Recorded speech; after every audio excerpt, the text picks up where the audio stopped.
Hello friends, welcome back to my channel Sanjita's world. তোমরা সবাই কেমন আছো? আশা করি অনেক ভালো আছো। আমরাও ভালো আছি। তাই তোমাদের জন্য আজকে আবার একটা নতুন রেসিপি নিয়ে এসেছি।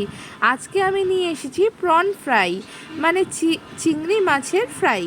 খুব সুন্দর চিংড়ি মাছের ফ্রাই বানানোর রেসিপিটা নিয়ে এসেছি। দেখো বন্ধুরা, কতটা সুন্দর ক্রিস্পি হয়েছে। এই ক্রিস্পি প্রন ফ্রাই বানানোর রেসিপিটা তোমাদের জন্য আমি নিয়ে এসেছি। তাই শুরুর থেকে শেষ অবধি ভিডিওটা স্কিপ না করে দেখো। আশা করি তোমাদের অনেক বেশি ভালো লাগবে। আর ভালো লাগলে ভিডিওটা লাইক করো, আমায় কমেন্ট করো, আর প্লিজ পাশে থাকা বেল আইকনটা প্রেস করে দিও নতুন নতুন ভিডিও নোটিফিকেশান পাওয়ার জন্য। আর তোমাদের যদি কিছু রেসিপি জানার থাকে প্লিজ আমায় কমেন্ট করে বলো।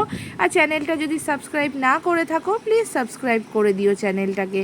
দেখো বন্ধুরা, চিংড়ি মাছের পিসটা কতটা সফট হয়েছে। একটা চিংড়ি মাছ তোমাদের আমি ভেঙে দেখালাম।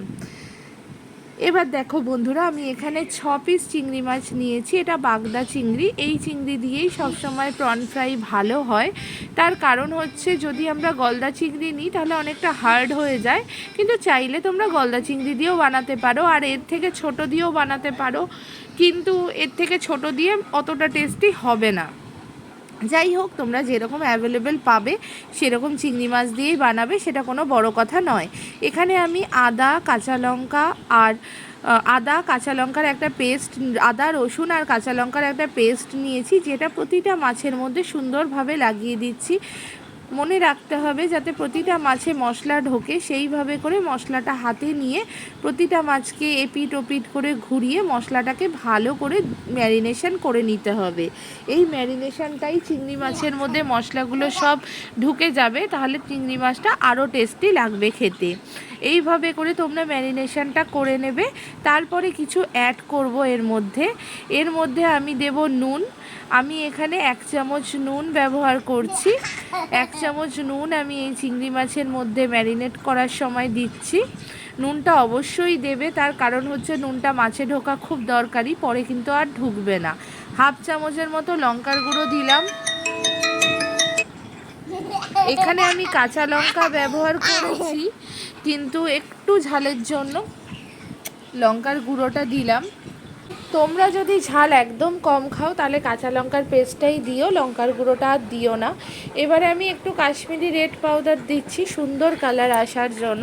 তোমরা চাইলে এটা স্কিপ করতে পারো বা দিতেও পারো, এতে শুধু রং হয়, এতে কোনো ঝাল হয় না। এবার সামান্য পরিমাণে গোলমরিচের ফ্লেভার দিচ্ছি, কারণ কোনো কিছু ফ্রাইতেই গোলমরিচের ফ্লেভার দিলে খেতে সেই ফ্রাইটা অনেক বেশি টেস্টি হয়। তাই সবসময় গোলমরিচের গুঁড়োটা সমস্ত কিছু ফ্রাই করার সময় দেওয়াটা উচিত। দেখো বন্ধুরা, এবার আমি মাছগুলো সুন্দরভাবে প্রতিটা মশলার সাথে ম্যারিনেট করে নিচ্ছি, আর পুরো একদম নেড়ে চেড়ে দেখে নিচ্ছি যে প্রতিটা মাছে মশলা ঢুকছে কি না। আমি যেভাবে মাছগুলোকে ছাড়িয়েছি তোমরাও সেইভাবে ছাড়িয়ে নিও। আর যদি চিংড়ি মাছের মাথার দিকটা মানে মুড়োটা তোমরা না খাও তাহলে সেটা বাদ দিয়ে দিতে পারো, কিন্তু লেজার দিকে একটু অংশ রেখে দেবে, তার কারণ না হলে ধরে ফ্রাই করতেও অসুবিধা হবে আর দেখতেও সেরকম ভালো লাগবে না। এই ছোট ছোট টিপসগুলো মনে রেখে কাজগুলো করো, আশা করি তোমাদেরও খুব ভালো হবে আর খেতেও খুব টেস্টি হবে। দেখো বন্ধুরা, দেখতে কতটা সুন্দর লাগছে। এই ম্যারিনেশনটা মিনিমাম তোমাদের ফ্রিজে অনেকক্ষণ রেখে দিতে হবে। মিনিমাম তোমরা 2 ঘন্টার মতো রেখে দিতে পারো, কিন্তু আমি প্রায় 3-4 ঘন্টা রেখেছিলাম। আমি সকালের দিকে ম্যারিনেশন করেছিলাম, সকালের দিকে ম্যারিনেশন করার পরে আমি এটাকে রেখে দিয়েছিলাম প্রায় মানে 1 বেলা রেখেছিলাম। সেটাই তোমাদের 1 দিয়ে দেখাচ্ছি যে 1 বেলার মতো আমি এখানে রেখে দিয়েছিলাম, প্রায় 6 ঘন্টার মতো। তোমরা মিনিমাম 2 ঘন্টা রেখো, আর যদি সময় না থাকে তাহলে আধ ঘন্টা রেখো, আর কি বলবো। এই দেখো বন্ধুরা, আমি এখানে বাটি নিয়ে নিয়েছি, আর এখানে কর্নস্টার্চ নিয়েছি, এখানে ময়দা নিয়েছি। এখানে আমি ময়দা দেব আর কর্নস্টার্চ দেব, দিয়ে একটা সফট ব্যাটার তৈরি করব, যার মধ্যে কিছু মশলাও অ্যাড করব। তোমরা পুরো ভিডিওটা শুরুর থেকে শেষ অবধি স্কিপ না করে দেখো, আশা করি তোমাদের ভালো লাগবে আর তোমরাও বানিয়ে নিতে পারবে এত সুন্দর ক্রিস্পি প্রন ফ্রাই। এই দেখো বন্ধুরা, আমি এখানে 3 চামচ ময়দা নিয়েছি। এবারে আমি এখানে 3 চামচ কর্নস্টার্চ নেব। এই অনুপাতটা সবসময় সমানুপাত হবে। একদম যে পরিমাণ ময়দা নেবে সেই পরিমাণই কর্নস্টার্চ নেবে, একদম সমান পরিমাণ হবে, বেশিও হবে না কমও হবে না, তাই তোমাদের বুঝতে সুবিধে হবে। আমি এখানে 6টা মাছ নিয়েছি, তাই এই পরিমাণ নিয়েছি, তাও আমার একটু বেশি হয়ে গিয়েছিল। তোমরা বুঝে নেবে, যদি মাছের পরিমাণ কমাও বা বাড়াও, এটাও কমিয়ে বা বাড়িয়ে নেবে। এখন আমি এখানে নুন অ্যাড করলাম, এবার সামান্য পরিমাণে গোলমরিচ গুঁড়ো অ্যাড করছি। গোলমরিচ গুঁড়ো আর নুন অ্যাড করার পরে আমি এখানে সামান্য পরিমাণে লঙ্কার গুঁড়ো অ্যাড করছি। তোমরা যদি ঝাল কম খাও তাহলে লঙ্কার গুঁড়োটাকে স্কিপ করতে পারো, কিন্তু আমাদের বাড়িতে একটু ঝাল মশলা, একটু এই সব ফ্রাই ঠাইয়ে সবাই ভালোবাসে, তাই দিচ্ছি। আর একটা ইম্পর্টেন্ট জিনিস, এই বেকিং পাউডার, এটা কিন্তু মাস্ট, এটা কিন্তু তোমাদের ব্যাটারে দিতেই হবে। তার কারণ আমরা যে ক্রিস্পি ভাবটা আনতে চাইছি, যে ক্রিস্পিনেসটা আনতে চাইছি আর কি, সেটা শুধুমাত্র এই বেকিং পাউডারে আসবে। আর সেটা তোমরা হাফ চামচ দিয়ে দেবে, বড় চামচের হাফ চামচের মতো বেকিং পাউডার আমি মিশিয়ে নিয়েছি। যদি কোয়ান্টিটি বেশি করো তাহলে কিন্তু 1 চামচ দেবে, সেই অনুযায়ী দেবে। আর এই জলের বোতলটা দেখছো, আমি এটা ডিপ ফ্রিজে ঢুকিয়ে রেখেছিলাম, একদম চিলড ওয়াটার। এই চিলড ওয়াটার দিয়েই তোমাদের ব্যাটারটা তৈরি করতে হবে। এই সময় চাইলে তোমরা বাটার ইউজ করতে পারো, কিন্তু আমি করিনি, কারণ আমার মনে হয় না যে এই সময় বাটার ইউজের কোনো প্রয়োজন আছে, তাই জন্য আমি করিনি। কিন্তু অনেকে ব্যাটার ফ্রাই বলতে এই বাটারের কথাই বলে, তো ওর জন্য আর কি অনেকেই এই সময় বাটারও ইউজ করে। তো চিংড়ি মাছের এই ফ্রাইটা বানানোর জন্য আমি সুন্দর একটা স্মুথ পেস্ট বানিয়ে নিয়েছি, মানে ব্যাটার বানিয়ে নিয়েছি। এই ব্যাটারটার থিকনেসটা দেখো বন্ধুরা কীরকম, তোমাদের আমি চামচ দিয়ে বারবার করে তুলে দেখাচ্ছি।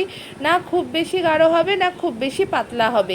এই ব্যাটারটাকে মিনিমাম ম্যারিনেট করে, মানে ব্যাটারটা তৈরি হওয়ার পরে 10 মিনিট রেখে দেবে নাড়িয়ে চাড়িয়ে। তারপরে দেখো আমি গ্যাসে তেলটাও বসিয়ে দিয়েছি, আর সেই তেলটাও একদম গরম হয়ে গিয়েছে। আমি একটা ফোঁটা ফেলে দেখলাম যে ওটা ভেসে উঠছে। খুব সুন্দর আর কি ব্যাটারটা তৈরি হয়েছে, এরকমই ব্যাটারটা আমার প্রয়োজন ছিল। এইবারে আমি সমস্ত চিংড়ি মাছগুলো একে একে এর মধ্যে এইভাবে দিয়ে দিচ্ছি। তোমাদের আমি আর একটা মাছও করে দেখাচ্ছি। দেখো, লেজের দিকটা রাখতে তোমাদের এই কারণেই বলেছিলাম যে ধরতেও সুবিধে হবে আর দেখতেও শেপটা দারুণ আসবে, তার জন্যই বলেছিলাম। এইভাবে করে ব্যাটারের মধ্যে এপিট ওপিট করে উল্টে পাল্টে চিংড়ি মাছগুলো একে একে আমি তেলের মধ্যে দিয়ে দিচ্ছি। একসাথে বেশি দিয়ে দেবে না, আমি যদি 6টাই একসাথে দিয়ে দিতাম তাহলে জায়গাটা কম হয়ে যেত, একের সাথে এক লেগে গেলে গায়ের যে কোটিংটা সেটা খুলে বেরিয়ে আসবে, তার জন্য একটু কম কম করে দেবে। তাই আমি ডিভাইড করে নিয়ে প্রথমবার 3টে দিয়েছি, পরের বার 3টে দিয়েছি। তোমরাও এইভাবে করে নিও বন্ধুরা। তোমরা যত পরিমাণ বানাবে একটু ফাঁকা ফাঁকা করে করো, কারণ একটার সাথে একটা লেগে গেলে এই ব্যাটারটা উঠে চলে আসবে, ভেঙে যাবে, দেখতে কিন্তু ভালো লাগবে না। আর ফ্লেমটাকে সব সময় হাই টু মিডিয়াম রাখবে, একদম লো করার প্রয়োজন নেই। মিডিয়াম ফ্লেমে মোটামুটি 2 থেকে 3 মিনিট ভাজবে। আর যখন দেখবে ভাজাটা হয়ে এসেছে, মানে মাছটা বয়েল হয়ে গেছে, সেই সময় তোমরা কি করবে, গ্যাসের ফ্লেমটাকে একটু লো করে এইভাবে উল্টে দেবে, সমস্ত মাছগুলোকে উল্টে দেবে। দেখবে একটা ব্রাউন কালার এসেছে, কি সুন্দর গোল্ডেন ব্রাউন কালার এসেছে। এই সময় মাছটাকে ভালো করে উল্টে দেবে। উল্টে দেওয়ার পরে আবার ফ্লেমটাকে হাই করে নিয়ে মোটামুটি 2 থেকে 3 মিনিট এপিট ওপিট করে একদম গোল্ডেন ব্রাউন করে ভেজে নেবে। যতটা সুন্দরভাবে ভাজবে ততটা বেশি ক্রিস্পি হবে।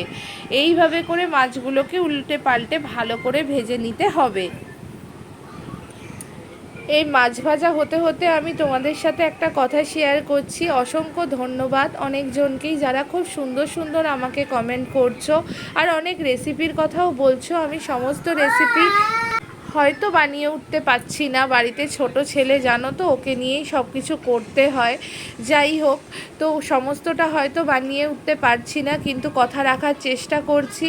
আমি কথা রেখে কিছু কিছু রেসিপি বানাচ্ছি, তাই যারা কমেন্ট করছো তারা প্লিজ সেই ভিডিওগুলো দেখো, আর ভালো লাগলে আমায় কমেন্ট করে জানিও। আর তোমাদের এত সুন্দর সুন্দর কমেন্টের জন্য অসংখ্য ধন্যবাদ। এইভাবে করে আমায় এগিয়ে যেতে সাহায্য করো। তোমাদের সঙ্গ ছাড়া আমি জীবনেও এগিয়ে যেতে পারবো না। তোমাদের ভালোবাসা, তোমাদের সঙ্গই আমায় এগিয়ে যেতে সাহায্য করবে। তাই অসংখ্য ধন্যবাদ তোমরা যারা সাবস্ক্রাইব করে নিয়েছো চ্যানেলটা, আর যারা করোনি তাদের মানে প্রচুর রিকোয়েস্ট রইল যে প্লিজ একজন ছোট ইউটিউবারকে এগিয়ে যাওয়ার মতো, তার ইচ্ছে পূরণ করার মতো, তার এই রেসিপিগুলো শেয়ার করার উৎসাহ জাগিয়ে তার চ্যানেলটাকে প্লিজ সাবস্ক্রাইব করে দিও। আর এই রিকোয়েস্টটা রেখে পুরো ভিডিওটা সম্পূর্ণ দেখে যদি মনে হয় যে ভিডিওটা দেখে ভালো লাগছে বা এই ভিডিও চ্যানেলটাকে তোমরা সাবস্ক্রাইব করতে পারো, প্লিজ একটা সাবস্ক্রিপশান করে দিও। তোমাদের একটা সাবস্ক্রিপশান আমাদের অনেক বেশি ইন্সপায়ার করে নতুন নতুন ভিডিও তৈরি করার জন্য। ভিডিওর বাইরেটা দেখতে যতটাই সহজ লাগে, ভিডিওর ভেতরটা অনেক বেশি কঠিন হয়। সেই কঠিন রাস্তা পেরোনোর জন্য তোমাদের সঙ্গেরই ভীষণ প্রয়োজন। তাই প্লিজ এই বন্ধুকে এগিয়ে যেতে তোমাদের মতো বন্ধুরা প্লিজ সাহায্য করো। যাই হোক বন্ধুরা, অনেক কথা বলেছি। এবার আমি লাস্ট চিংড়ি মাছটাকে যেইটুকু মশলা ছিল গায়ে লাগিয়ে এপিট ওপিট করে ভালো করে ম্যারিনেট করে ব্যাটারের মধ্যে ডুবিয়ে দিয়ে এবার চিংড়ি মাছটাকে আমি তেলের মধ্যে ছেড়ে দিচ্ছি। ওই হাই টু মিডিয়াম ফ্লেমেই ভাজবো, আর শেষে লো করে নেব যখন মাছটাকে উল্টাবো। সবসময় তেলে কিছু ছাড়ার সময় বা তেলে কিছু নাড়ার সময় সবসময় আমার মতে বলে যে গ্যাসটাকে একদম কমিয়ে নেওয়া উচিত, তাহলে তেলটা ছিটকানোর ভয়টা কম থাকে। আর একটা কথা মাথায় রেখে কাজটা করবে, চিংড়ি মাছ কিন্তু বড্ড ছিটকোয়। তোমরা একটু ডিস্টেন্সে থেকেই করবে যাতে তোমাদের গায়ে না ছিটে আসে, কারণ খুব কষ্ট হয় গায়ে তেল ছিটে আসলে, জ্বালা করে, ফোসকা পড়ে যায়। তার জন্য আমি আগে থেকেই তোমাদের একটু সাবধান করে দিলাম আর কি। তো যাই হোক বন্ধুরা, এইভাবে করে দেখো আমার চিংড়ি মাছগুলো কি সুন্দর ভাজা হচ্ছে, খেতেও দুর্দান্ত স্বাদের হয়েছিল। আমরা নিজেরা সবাই খেয়েছি, বাড়ির সবাই খুব প্রশংসা করেছে। কর্তামশাইয়েরও ভীষণ ভালো লেগেছে, শ্বশুর মশাইয়েরও খুব ভালো লেগেছে, উনিও খুব ভালো খেয়ে প্রশংসা করেছেন। তোমাদের অসংখ্য ধন্যবাদ জানাচ্ছি আমার ভিডিওগুলো দেখার জন্য। আর প্লিজ এই ভিডিওটাও তাই বলছি, শুরুর থেকে শেষ অবধি দেখো। আর ভালো লাগলে চ্যানেলটাকে লাইক, সাবস্ক্রাইব আর পাশে থাকা বেল আইকনটাকে প্লিজ প্রেস করে দিও নতুন নতুন ভিডিওর নোটিফিকেশান পাওয়ার জন্য। দেখো বন্ধুরা, আমার চিংড়ি মাছগুলো আমি একটা টিস্যু পেপার প্লেটের ওপর ছড়িয়ে নিয়েছি, সেখানে আমি সমস্ত চিংড়ি মাছগুলোকে তুলে নিয়েছি। এবারে আমি এই চিংড়ি মাছগুলোকে একে একে তুলে নেব। প্রথমে 3টে তুলে নিয়েছিলাম, এবারে আমি আরও সেকেন্ড লটের যে 3টে ছিল সেই 3টেও চিংড়ি মাছ তুলে নিলাম। সব সময় মাছ তোলার সময় ফ্লেমটা লো রাখবে, গ্যাসটা বন্ধ করে দেবে না, তোলা হয়ে গেলে বন্ধ করে দেবে, নাহলে তেলটা মাছটা না শুষে নেবে, তাহলে একদম মাছটা অয়েলি হয়ে যাবে। আর সব সময় এইসব ভাজা ঠাজাগুলো একটু টিস্যু পেপারে রাখবে, তাহলে এক্সেস যে অয়েলটা থাকে সেই অয়েলটা বেরিয়ে যাবে। আমি এখানে সুন্দরভাবে একটা প্লেটিং করেছি, দেখো বন্ধুরা তোমাদের কেমন লাগছে জানিও। মাঝখানে আমি টমেটো সস দিয়েছি, তোমরা চাইলে চিলি সস বা কাসুন্দি যেটা দিয়ে খেতে পছন্দ করো সেটাই দিতে পারো। আর আমি চারধারে এই চিংড়ি মাছগুলোকে দাঁড় করিয়ে দিয়েছি। দেখো বন্ধুরা কেমন লাগছে তোমরা প্লিজ জানিও। চ্যানেলটাকে সাবস্ক্রাইব করো, কমেন্ট করো আর লাইক করে দিও। প্লিজ বন্ধুরা সাবস্ক্রাইব করে দিও।